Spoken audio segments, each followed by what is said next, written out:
This is Nan McKay, and I would like to introduce you today to Barbara Crain.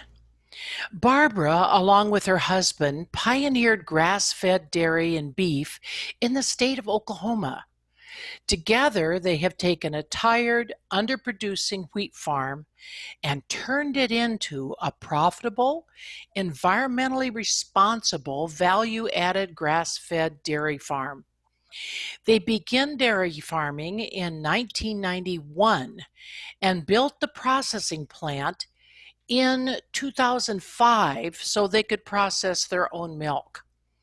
Barbara oversees manufacturing, marketing, and distribution of all the products. She'd like to be an example of how a small farm can be profitable, sustainable, and a viable option for the next generation. So welcome, Barbara Crain. Thank you, Nan. It's good to be here. Where did you start and how did you arrive at this spot in your business? Well, my husband grew up in western Oklahoma on a farm, and after living overseas early in our marriage, we had the opportunity to come back to Oklahoma and dairy farm with his family. After about a decade of that, we got really tired of playing the commodity game where we had no control over the price that we got for our milk and seeing no future in conventional dairy farming. So we began to explore the value added angle. And in 2005, we built the creamery so that we could process our own milk and sell it directly to the public. And so it's been quite a learning curve over the next 15 years, but it's been a decision that we're really glad we made.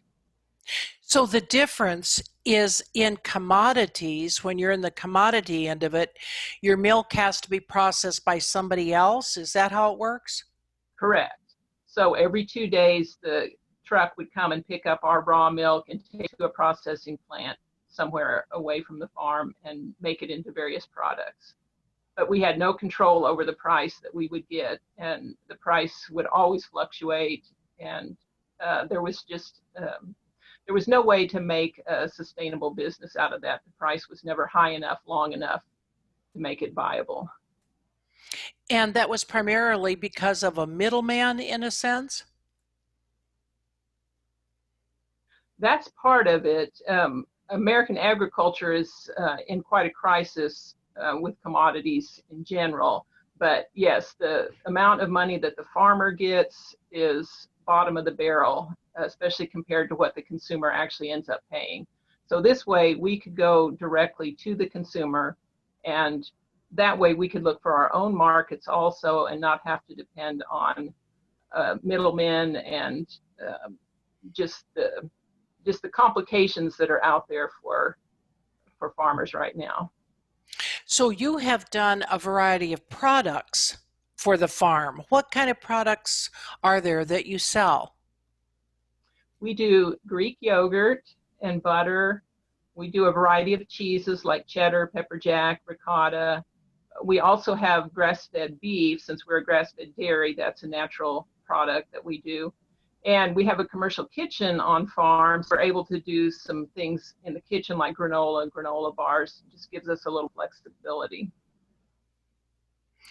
So how has the coronavirus affected you and your business? Interestingly, it's actually helped us in many ways in that people have become aware of the breakdowns that we have in our food system. And with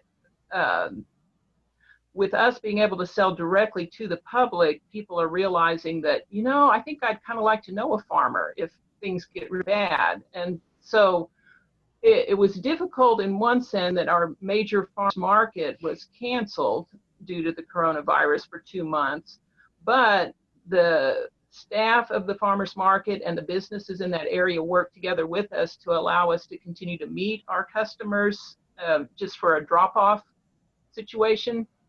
So we were actually able to do very well during those months that the market was suspended because we had that direct relationship already established with our customers, and they were able to meet us there. The biggest problem that we've faced is the inability to get our beef into the butcher now because of all the incidents with the coronavirus in the great big packing plants. That has filtered down to these little local butchers. They're overwhelmed with beef and pork because people can't get into the big butchers. So we are not able to get our beef in to be processed in a timely manner like we ordinarily would. So once we are able to get a couple animals in to be processed, they're sold within 2 weeks, whereas in the past it would take a couple months to sell that much beef. But then we have no more beef for weeks or even months that we can even process. So that brings us back to how grateful we are to have our own dairy processing facility, because we process the dairy products here on farm, so we don't have that issue with the dairy end of the business. And I imagine it's kind of hard to plan for tomorrow when today is so uncertain. It's very hard, and we're realizing more and more how little control we have over things. And you can plan and prepare as best you can, but ultimately you don't know what tomorrow will bring. And so I would say that that's where my faith really comes into play, because I know there's a lot that I can't control, but I'm secure in knowing that my creator is in control, and therefore I don't need to be fearful of the future, but I can make the plans as best I can, be flexible, try to adjust, and ultimately be at peace. When you are selling beef, what comes through my head, just because I don't know anything about it, is couldn't you just keep the cow for another year or until the cycle comes where maybe we don't have to worry about COVID and the butchers aren't as busy anymore? Yes, in our case, we can do that, but a lot of big farms, they don't have enough pasture for their cattle. You know, they, especially out here in western Oklahoma, people run their cattle on wheat during the winter, and then they have to pull them off in March and sell them because the wheat's going to be harvested, and they have nowhere to go with their cattle. And so they don't have an option. They were just kind of losing out. With our pasture-based system, we do have the flexibility. And so, in fact, that's what we've done. Cattle that we were planning to butcher or sell, we just will hold on to and do it later.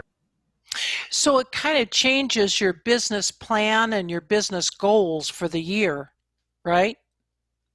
Yes, it does. And so, again, just having to be flexible, figure out what will work, and to focus on the things that we can do. So, for example, with the beef and the dairy, I can't do anything about the backlog at the butcher except be on a waiting list. But with the dairy, we can focus on that, and so try to promote our dairy products more, and be able to get more business with the dairy. Are you in touch with any of the women who have stayed with you in the past from Rwanda or Yes, from actually, Afghanistan? one of the yes, I was recently in touch with one of the women from Afghanistan. Partly, I was curious whether she was going to be able to see that eclipse that occurred in that part of the world, and then asked about her business and how it was going. And unfortunately for her, the coronavirus has taken quite a toll, and it's suspended her business for now. But she's hoping that as they return to normal, she can start it up again. Were the women who stayed with you, did they have the same kind of business that you do? Uh, Similar, that two of the women have been here, have been involved in dairy, and then the third one was actually involved in vermiculture. But we were the only farm available, so that was as close as they could get that year to allowing her to visit a similar business. What have you learned from having the women there? That has been a delightful opportunity just to hear their stories and learn more about their lives and their situations. And one really comment, this woman from Afghanistan that I was really in touch with, when she was here, she made the comment at one point that, oh, it must be so easy to have a business in America. And my first thought was, well, it's not really that easy. But then I thought, yeah, it is that easy compared to her context. I've I've got it so much easier. I live where there's a stable government and infrastructure, and so it's made me, in a sense, really appreciate the good things that I have here in America, and realize, what an amazing group of women these are, and how they have such different obstacles to overcome than I would even dream of. I have spoken with Manisha and Sharifa from Afghanistan this last week, and they are having such a problem with security and with terrorist groups coming in, came into the hospital and killed people. It's just so worrisome for them. Everything that they do, it seems like two steps forward and three back, Mm-hmm. Yeah, especially during yeah, and the, those are issues I never even think about. yeah. We don't worry about that kind of safety. We worry maybe about is somebody Right, going to break in the house or something, which is unlikely. right, But it right. is a big concern for them. Yeah. Did you did you have both Rwanda and Afghanistan women with you? Yes, the first time were two Afghani ladies, and then the second time my lady from Rwanda. And then last summer, she didn't stay with me, but I had a visit from a lady from Afghanistan who also had a dairy. And so she just came for the day to see our processing and learn about how we're dealing with our milk and making things. I bet I know her. I bet I podcasted her last year. What I'll bet so. what advice do you have for women business owners amid this coronavirus pandemic? You have to be flexible, and don't be afraid to go in a different direction if you need to.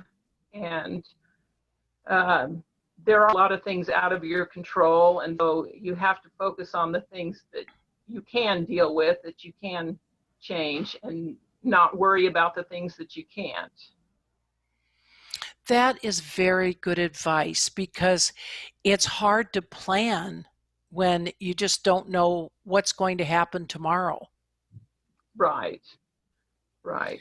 And so, in some cases, it may be, that you do just to suspend for a while, um, and survive, and then get back to when things do return to normal, be able to pick back up when you can. And everyone's situation is different, and so I realize some of these ladies are in such very, very tough spots, and I I just admire their fortitude and their willingness to push on through. I do too. Thank you so much for sharing all that with us today. I really appreciate it. I appreciate your time, and I know it must be hard to put that foot in front of each other time and time again when you don't know what's going to happen, but you seem to be able to get through it. You've repositioned, you've looked at things in a different way, and I really applaud you for that. Well, thank you very much, and thanks for a chance to be here.